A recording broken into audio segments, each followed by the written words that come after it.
Hi everybody, welcome back to my YouTube channel. It's been long. I know it's been long. It's been a while. Ça fait très longtemps. J'étais trop busy, tellement busy avec l'église. Comme vous savez, je suis maman pasteur, mon mari est pasteur. On avait eu beaucoup de conférences au mois de juin, alors on était vraiment busy depuis le mois de mai, jusqu'au mois de juin. J'avais même pas le temps de m'asseoir et faire de vidéos comme ça. Mais je suis de retour. Je suis là en forme, en bonne santé, comme vous voyez. Et alors, nous allons continuer. Mais j'ai reçu quelques doléances de votre part, de certains d'entre vous, par rapport au Lingala. Bon, je ne voulais pas seulement que les francophones bénéficient. C'est pour cela, si vous remarquez, je mélange avec les Lingala parce qu'il y a des gens aussi qui ne comprennent pas le français. Mais c'est un devoir pour nous, tous, de nous y mettre pour comprendre et apprendre le français de la même manière dont vous apprenez l'anglais. Alors, je veux faire de mon mieux, ok, de mon mieux, de faire à 90% ou 99% en français les vidéos et le reste un peu de lingala pour que les autres ne se sentent pas aussi isolés. Et si vous voyez que je cours en lingala ou je vais souvent en lingala, c'est parce que il y a d'autres mots en français que je ne connais pas. Ok, moi si je dois apprendre les français comme vous apprenez l'anglais, parce que j'ai grandi en Afrique du Sud, je répète toujours la même chose. J'ai grandi en Afrique du Sud, on a pratiquement parlé plus l'anglais à la maison et mon entourage à l'église était plus le lingala et un peu de français. Alors, comprenez pourquoi j'ai mélangé un peu beaucoup de langues comme ça, je suis trilingue, quadrilingue, whatever you call it. So, nous allons faire notre effort de rester vraiment en français et c'est aussi un devoir pour moi d'améliorer aussi parce que c'est un challenge pour moi, ok? Alors, sans plus tarder, regardez la vidéo jusqu'à la fin. Nous allons continuer avec nos leçons en anglais, comme on a commencé auparavant. Alors, restez branchés jusqu'à la fin. Tout ce que je vous demande, c'est de partager. N'oubliez pas de partager la vidéo, de liker.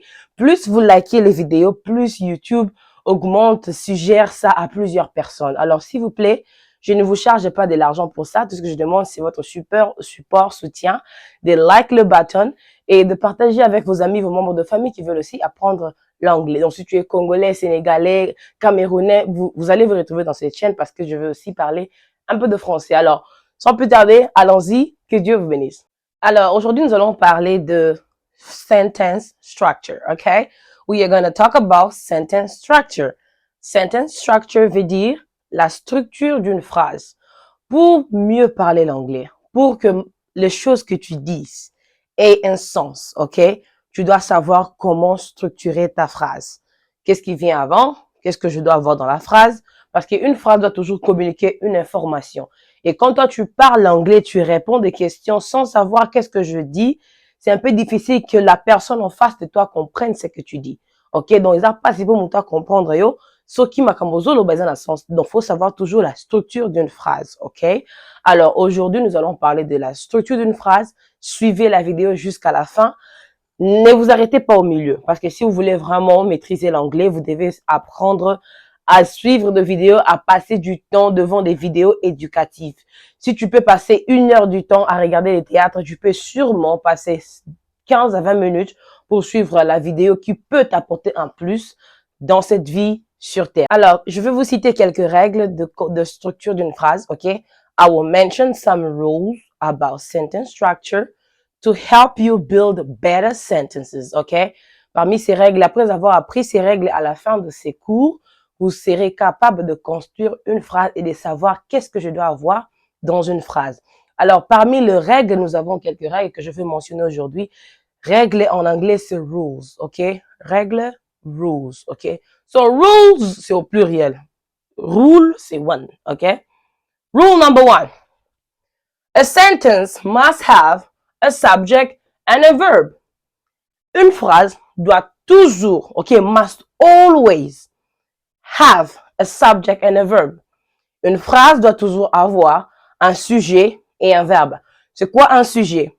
Un sujet, c'est la personne qui est en action ou la personne qui reçoit l'action. Si vous retournez dans mes cours avant, j'ai parlé de pronoms personnels sujet et les pronoms personnels objet.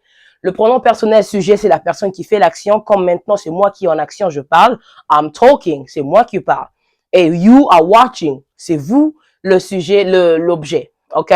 So I'm talking, you are watching. Donc, le sujet, c'est la personne qui fait l'action. L'objet, c'est la personne qui reçoit l'action. Donc, de la même manière, vous recevez l'action maintenant, vous me regardez. C'est vous l'objet et c'est moi le sujet parce que je suis en action. So, à chaque fois que tu construis une phrase, tu dois avoir un pronom personnel sujet ou un pronom personnel objet. Le pronom personnel sujet, c'est la personne qui est en action. Ça peut ou ne pas être un pronom personnel. Ça peut être une personne, un animal ou une chose. Et l'objet peut aussi être une chose ou une personne. Donc, il faut rentrer encore pour comprendre mieux le pronom personnel ou le sujet, l'objet. Vous devez rentrer dans mes cours d'avant. OK? So, ta phrase doit toujours avoir un sujet et un verbe. Donc, tu ne peux pas parler de Stéphanie sans savoir Stéphanie fait quoi. You know what I mean? Alors, so you must have a verb. Stéphanie, elle fait quoi? Quelle action Stéphanie est en train de faire? OK? Ou quel état est Stéphanie? Alors, parmi les verbes, nous avons deux sortes de verbes en anglais. We have action verb and we have stative verb. OK? Le verbe d'action et les verbes d'état. OK? Verbe d'action et verbe d'état. Ce n'est pas tout verbe qui est un verbe d'action, ce n'est pas tout verbe qui est un verbe d'état. Le verbe d'action nous montre l'action qui s'est faite et le verbe d'état nous montre l'état de la personne ou de la chose. Par exemple, quand je dis I'm eating, OK? Eat, c'est le verbe d'action. L'action, c'est quoi? C'est manger. Quand je dis I'm walking, walking. I'm walking, not working, c'est walk, OK? Il y a une différence entre walk et work, OK? Work, c'est travailler. Walk, c'est marcher. Quand je dis I'm walking, l'action, c'est quoi? Marcher. Quand on parle maintenant de stative verb, le verbe d'état, je dis I hear you.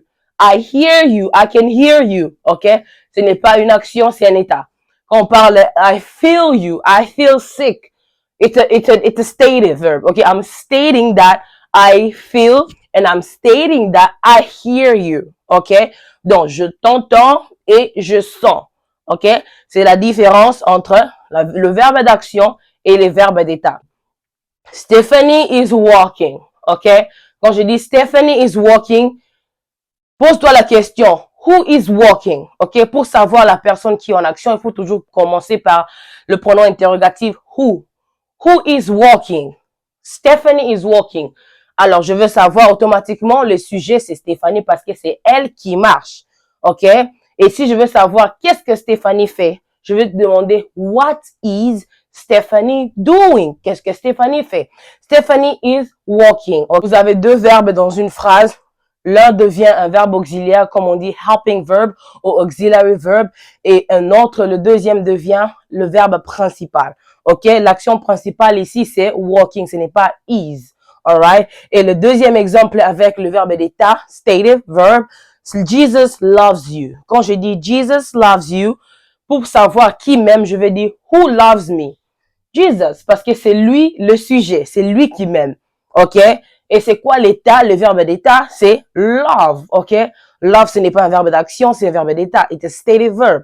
Loves, OK? Et you, c'est le pronom objet. OK? C'est le pronom objet. Donc, le sujet, c'est Jésus et l'objet, c'est toi parce que Jésus qui donne l'amour et c'est toi qui reçois l'amour. OK? So, you must understand the difference between the subject and the object. All right? Et toujours avoir un sujet et un verbe dans une phrase avant de parler ou de construire une phrase. Sentence conveys information about what the subject is or what the subject is doing. Donc, quand tu construis une phrase, dans ta phrase, quand tu me parles ou quand tu réponds à quelqu'un, je dois savoir c'est quoi l'état du sujet, la personne en action, ou c'est quoi, OK, l'action que la personne est en train de faire. OK? Si je te demande, what is Stephanie doing now? Stephanie is teaching. OK? C'est ça l'action. Et peut-être, si je me sens pas bien, je te demande, how is? OK? Parce que si je veux savoir comment, je pose avec how. Si je veux savoir quoi, OK, je commence avec what. OK?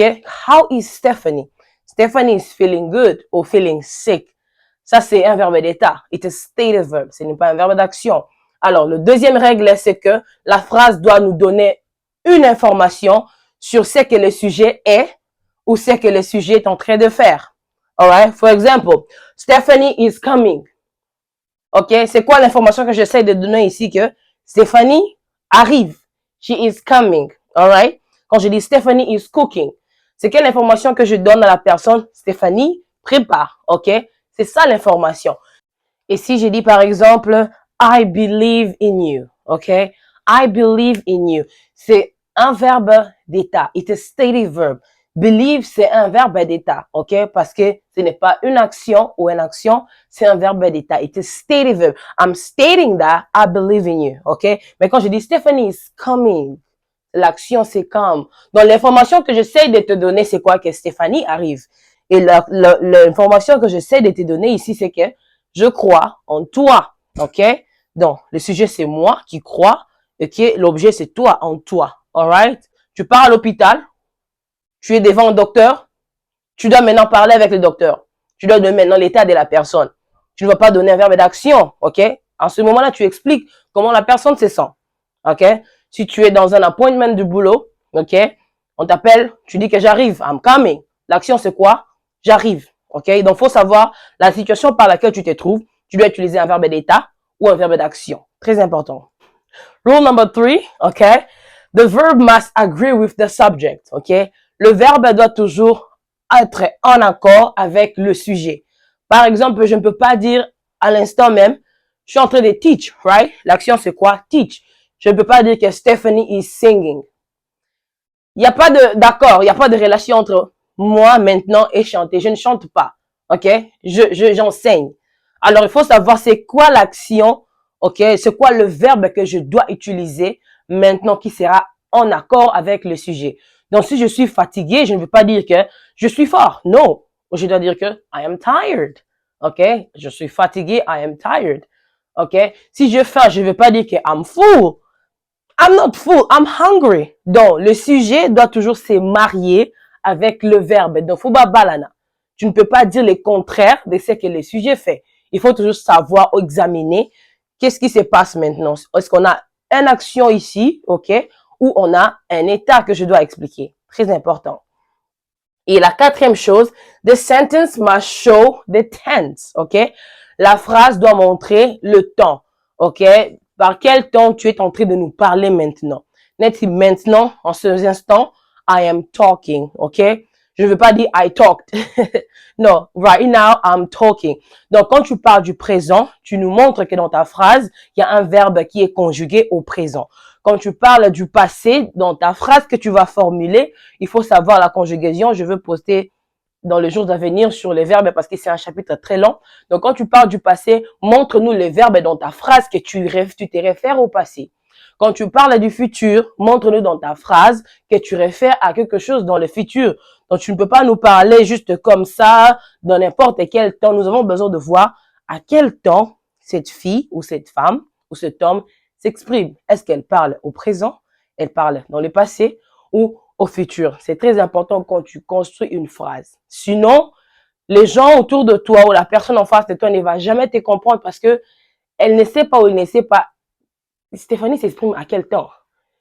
Right now, yesterday, or in the future. So, don't confuse people around you.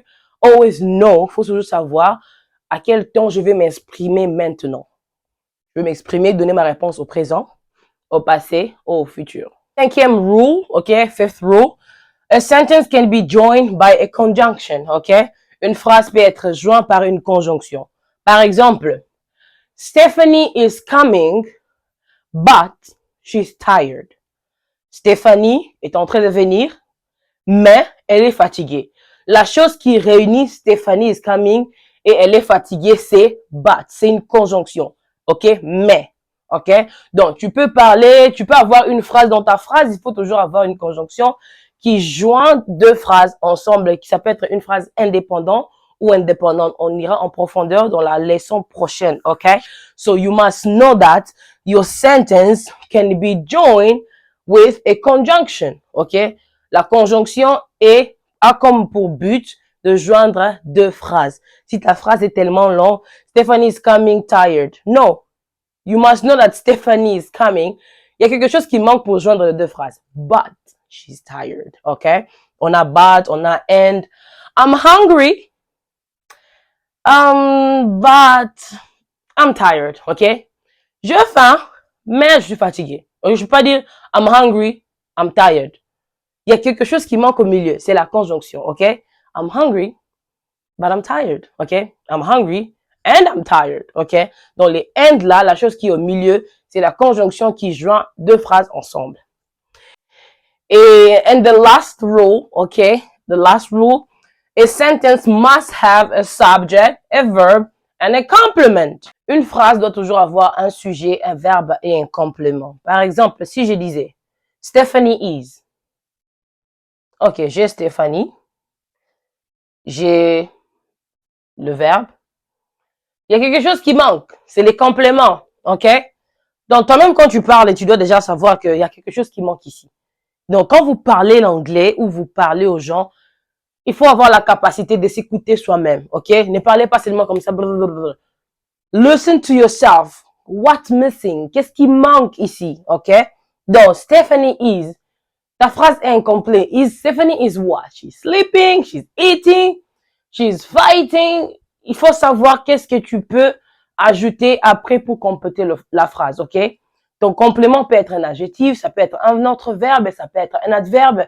Les compléments peuvent être beaucoup de choses, ok? Il faut savoir que dans ma phrase, je dois avoir un sujet, un verbe et un complément. Et deuxième exemple, give me. Quand je te dis give me, toi-même, tu te poses la question, give you what? OK? Give me what? OK? Money, food, water. Il faut compléter ta phrase. Donc, pour identifier ou pour savoir qu'il y a quelque chose qui manque ici, il faut que je m'écoute moi-même quand je parle et je saurai qu'il y a quelque chose qui manque ici. Donc, c'est très important de s'écouter, de s'entendre à plusieurs fois ou de réfléchir avant de parler. C'est très important. Quand tu réfléchis, tu sais qu'il y a un verbe qui manque ici, il y a un sujet qui manque ici, il y a une conjonction qui manque ici. Et ta phrase ou tes phrases que tu vas commencer à construire seront parfaites parce que tu dis des bonnes choses et ça a des sens. Alors, pour aujourd'hui, on va s'arrêter ici. Nous avons juste commencé avec les règles d'une phrase. Et la leçon suivante ou prochaine, nous allons maintenant entrer en profondeur de type de phrases que tu peux construire ou tu peux écrire quand il s'agit de parler, quoi. Juste pour récapituler un peu vite. Alors, la première règle, ta phrase doit toujours avoir un sujet et un verbe, ok? Soit un verbe d'action ou un verbe d'état, ok? Quand tu parles d'une chose, montre-moi l'action et montre-moi l'état de la personne ou de la chose. Deuxièmement, la phrase doit toujours donner une information sur ce que le sujet est ou ce que le sujet fait. Donc, je dois savoir quand tu me parles, comment est le sujet ou qu'est-ce que fait le sujet. Très important. Sinon, on ne te comprendra jamais quand tu parles en anglais. Troisième règle, le verbe doit toujours être en accord avec le sujet. Donc, ne dis jamais le contraire de ce que le sujet fait. Si je parle, dis que je parle. Si je dors, ne dis pas que je suis réveillé. Non, je dors. Ok? Toujours avoir un accord entre le sujet et le verbe. Quatrième règle, la phrase doit toujours montrer quel temps. Ok? Tu parles au présent, au passé ou au futur. C'est très important pour que les gens comprennent ce que tu dis.